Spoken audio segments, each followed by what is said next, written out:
나라 주님 고 만군의 여호와께서 예루살렘과 유다의 필요한 모든 것을 없애버리실 것이다. 주께서 모든 음식과 물을 없애버리실 것이다.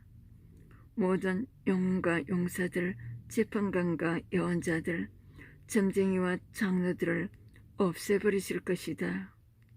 50부장과 고관들, 모사와 재주 좋은 기술자와 능란한 마술사들을 없애버리실 것이다. 주께서 말씀하신다. 내가 아이들을 그들의 지도자로 세우고 어리석은 아이들을 그들을 다스리도록 하겠다. 사람마다 서로서로 짓누르고 젊은이는 노인 앞에서 건방지게 굴고 천한 사람은 귀한 사람을 존경하지 않을 것이다.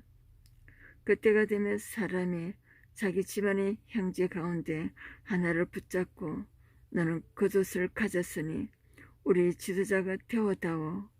그리고 이 멸망을 내 손으로 해결해 다오 하고 말할 것이다. 그러나 그때 그가 일어나 말하기를 나는 너희를 싸매주는 사람이 될 수 없다. 내 집에는 음식도 없고 옷도 없으니 나를 백성의 지도자로 세우지 말라고 할 것이다. 드디어 예루살렘이 넘어졌고 유다가 쓰러졌다. 왜냐하면 그들이 말과 행동으로 여호와를 거스르며 드러내놓고 주의 영광을 무시하였기 때문이다. 얼굴이 그들이 죄인이라는 것을 드러낸다. 그들이 소돔 백성처럼 자기들은 죄를 드러내놓고 말하며 감추지 아니한다. 오라. 그들의 목숨이 위태로울 것이다. 그들이 스스로 재앙을 불러들였다. 어려운 사람에게 일러주라. 그들에게 좋은 일이 일어날 것이다. 그들이 자기 행실에 대하여 그 상을 받을 것이다. 오라. 악한 사람에게는 재앙이 닥칠 것이다. 그들은 자기 손으로 저지른 모든 일에 대하여 벌을 받을 것이다. 아이들이 어려운 사람에게 일러주어라. 그들께 좋은 일이 일어날 것이다. 그들이 자기 행실에 대하여 그 상을 받을 것이다. 오라. 악한 사람에게는 재앙이 닥칠 것이다. 그들은 자기 손으로 저지른 모든 일에 대하여 벌을 받을 것이다. 아이들이 내 백성을 억누르며 여자들이 내 백성을 다스린다. 내 백성이여, 너희 지도자들이 두려워 너희를 잘못 인도하고 그들이 너희 갈 길을 무너뜨린다. 유다의 멸망과 실패의 원인은 유다 백성이 오지한 첫 번째 대상은 양식과 물이었습니다. 그러나 심판이 이루어지며 인간의 생존이 가장 필수적인 것부터 단절될 것을 말씀하십니다. 인간의 생존 또한 하나님의 손에 달려있음을 가르치고 있습니다. 전쟁이 나면 양식이나 물과 같은 생필품의 공급부터 어려움을 겪게 되죠. 이것은 백성들의 삶에 가장 큰 타격이 되고 있기 때문입니다. 먹고 마시는 것이 하나님의 영광을 위한 것이 아니라 자신의 죄를 위한 도구로 사용될 때 그것도 또한 심판의 대상이 된다는 것입니다.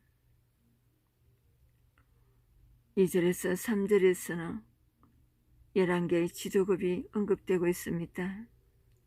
유다의 근간을 이루는 중추적 인물들로 정치, 군사, 경제, 종교 분야를 어우르는 모든 계층의 지도자를 말하고 있습니다. 백성은 지도자들을 어찌함으로 안전이 보장될 것으로 생각했습니다. 하나님의 심판으로 유다에서 이런 지도층이 사라질 것이라고 말씀하시고 계시네요. 전쟁을 통해 지도자들을 포로로 잡혀가거나 죽는다고 합니다. 한나라의 지도층이 무너지며 사회가 혼란에 빠질 것은 자명한 일입니다. 4절에서는 소년이 고관이 되고 아이들이 다스린다는 표현은 그만큼 어리고 무능한 지도자들이 특수하여 나라의 혼란이 가장한 상황을 말씀하시고 계시는 겁니다. 아이들이라는 표현은 유년기부터 청년기까지를 모두 포함하는 말로 성숙하지 못한 자들을 의미합니다. 이것은 실제로 유다 말기의 왕들이 모두 어린 왕들이라는 사실에서 확인되고 있습니다. 참고로 므낫세는 12세, 아몬은 22세, 여호야기는 18세, 시드기야는 21세 등 무능한 지도자들이 비상식적인 통치는 사회 질서의 붕괴를 낳을 것이라고 말씀하고 계십니다. 6절에서 7절에서는 네게는 그릇이 있으나 나는 우리의 통치자가 되어 그릇이 있다는 조건이 지도자를 선출하는 기준이 될 정도로 자격을 갖춘 사람이 없다는 것입니다. 사람들은 혼란의 시기를 맞아 어느 누가 조금이라도 남다른 점이 있으며 그를 통치자를 세우려 들 것을 말하고 있습니다. 그러나 그런 요청을 받은 사람들은 모두 즉시 질색하며 소리를 높여 사양하고 있습니다. 이런 혼란을 누구도 바로잡을 수 없음을 알 뿐더러 자신이 가진 것을 지키려는 의도도 있습니다. 8절에서는 그들의 언어와 행위가 여호와를 거역하여 그의 영광의 눈을 범하였다고 합니다. 본절에서 유다 멸망의 본질적인 이유를 분명히 밝히고 있습니다. 정치나 경제가 무너졌기 때문이 아니라 유다가 하나님을 버렸기 때문이라고 합니다. 유다 멸망의 원인을 분명히 밝히는 이유는 하나님의 심판 앞에 다른 핑계를 대지 못하게 하기 위하였습니다. 예루살렘에 이 예언이 선포되고 나서 약 150년 후에 BC 586년에 바빌론에 의해서 멸망당하게 됩니다. 10절에서 11절 본전은 갑자기 이야기를 바꿔 오인에게 복이 있을 것을 선포하고 있습니다. 어려움과 혼란의 시간에도 하나님의 공의가 사라지지 않을 것을 명시한 것입니다. 전체가 혼란을 겪는 것 같아도 그 속에서 오인은 보호되며 악인은 죗값을 받습니다. 오인과 악인의 대조적인 운명을 보여주고 있습니다. 10절과 11절에서 갑자기 이야기를 바꿔 오인에게 복이 있을 것을 선포합니다. 어려움과 혼란의 시간에도 하나님의 공의가 사라지지 않을 것을 명시하고 있습니다. 전체가 혼란을 겪는 것 같아도 그 속에서 의인은 보호되며 악인은 죗값을 받는다는 것을 보여주고 있습니다. 의인과 악인은 대조적인 운명을 보여주고 있습니다. 12절에서는 아이와 여자들에 대한 자격을 갖추지 못한 무능력한 통치자를 의미합니다. 이들은 백성을 학대하고 미혹하여 잘못된 길을 인도하고 있습니다. 무능력한 지도자로 인해 유다가 우상을 숭배하며 하나님 앞에서 범죄함을 질책하고 있습니다.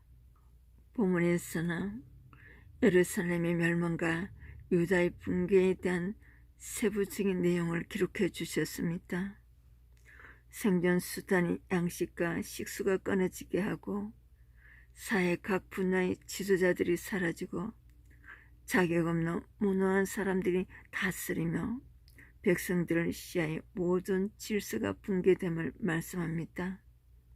그런 가운데서도 의인들은 보호될 것을 말씀하시므로 오는 자들에게 소망의 메시지를 주고 있습니다. 유다의 심판은 실제로 일어날 것임을 강조하고 있습니다.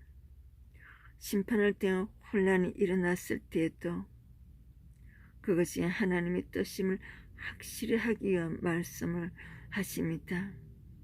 하나님의 경고와 심판은 결코 빈말이 아니었습니다. 하나님을 부인하는 자들에게는 마지막에 불심판이 예정되어 있다고 마태복음 25장 41절에 기록하고 있습니다. 하나님의 사람들은 하나님의 경고의 말씀에 대한 경각심을 가지고 하나님을 설마하면서 시험하다가 큰 어려움을 유다와 같이 당하지 않기를 축복합니다. 진정한 성도는 하나님 말씀에 귀를 기울이는 성도입니다. 기록된 말씀이 실제로 모두 다 이루실 하나님 말씀임을 기억하고 하나도 빼놓지 않고 그 마음대로 살아가는 축복자가 되시기를 축복합니다. 하나님의 말씀이 1.1핵도 사라지지 않을 것을 기억하고 하나님 말씀에 대하여 경각심을 가져야 될 것입니다. 이 예언은 이 말씀이 선포되고 난 후 150년 후인 BC 586년에 바빌론에 의해서 멸망당하게 됩니다. 하나님은 150년 동안에 돌아오는 기회를 주셨습니다. 오늘 나는 이 기록된 말씀 속에서 나의 실패의 원인을 무엇인지 발견하시기를 축복합니다. 어인들을 보호하고 소망을 주시는 하나님을 가까이 하시기를 축복합니다. 시찬송가 204장, 통일 379장 올려드립니다. 쉬운 성경으로 낭독했습니다. 크리스천 상담 연구원에서 예술선교 연구원에서 여러분을 초대하고 있습니다. 미디어 선교에 많은 참여를 해주시기를 축복합니다.